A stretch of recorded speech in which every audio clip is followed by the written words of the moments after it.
Le 21 décembre 1990, la dernière gaillette de charbon est remontée du puits de la fosse 99 bis de Wagny. Ainsi prend fin l'exploitation minière dans le Nord-Pas-de-Calais. Une aventure de 270 années qui a laissé des marques indélébiles sur les territoires. Il faut patiemment réaménager. Mais comment transformer l'archipel noir ? La réponse est donnée le 29 novembre 2004, lorsque décision est prise de créer le Louvre à Lens. Un projet inédit, là où peu de gens attendaient la venue du plus grand musée du monde. Un autre Louvre à Lens. Implanter le Louvre à Lens, c'était un défi aux multiples facettes. C'était d'abord, pour un musée national, pour le plus grand des musées nationaux finalement, donner une nouvelle forme à sa dimension nationale en prenant une incarnation ailleurs qu'à Paris, en prenant une incarnation sur le territoire. Derrière le projet du Louvre à Lens, il y a cette idée très forte qu'un grand projet architectural, qu'un grand équipement culturel, c'est aussi un vecteur de dynamisme économique, c'est aussi un moyen de donner une nouvelle identité, de donner une nouvelle force à un territoire sans jamais qu'il renie son passé.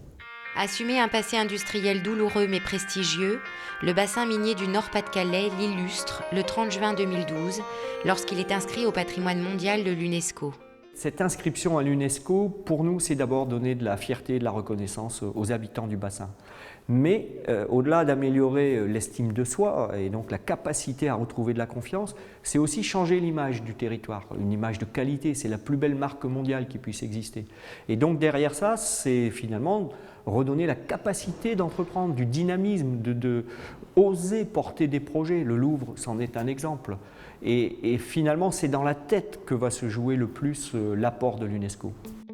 Avec les acteurs économiques, les collectivités ont constitué l'association Euralens.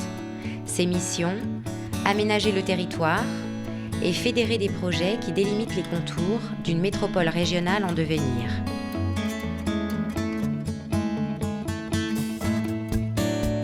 Mise en place d'un nouvel habitat à Méricourt, avec ses écoquartiers autour d'une nouvelle médiathèque.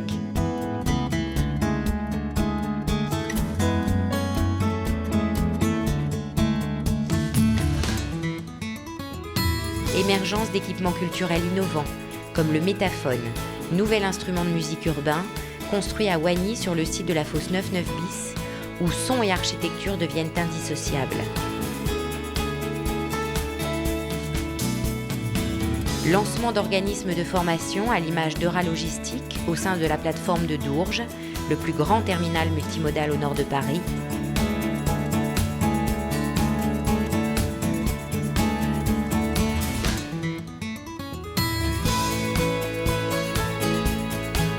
Rénovation de l'habitat ancien au cœur de Liévin, autour de l'église de Saint-Amé, qui abrite l'œuvre de Raymond Mason, Une tragédie dans le Nord.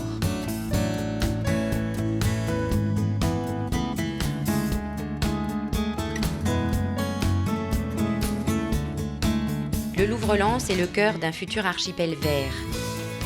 Dans la démarche Euralens, les collectivités ont confié l'aménagement de ses abords à l'équipe des Vignes, de Ports-en-Part. À partir de la gare, les accès immédiats au Louvre s'ancrent dans l'histoire du territoire, puisqu'ils sont constitués par les cheminements qu'empruntaient les mineurs pour descendre à la fosse 9.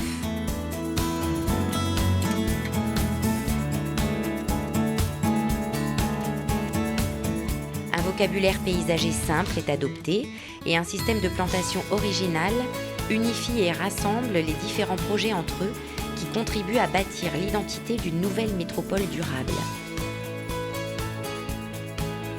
Le Louvre-Lens, c'est le musée dans la ville, le musée dans la vie. Le Louvre-Lens, avec l'ensemble de notre beau réseau de musées régionaux, c'est la région Nord-Pas-de-Calais, la région des musées. Le Louvre-Lens, aux côtés de Mineurs du Monde, l'histoire sociale des mineurs, avec notre bassin minier classé patrimoine universel de l'humanité. Le Louvre-Lens, c'est la vitalité sociale et économique retrouvée, c'est le bassin minier réenchanté. Le Louvre-Lens, c'est la France qui dit merci aux mineurs.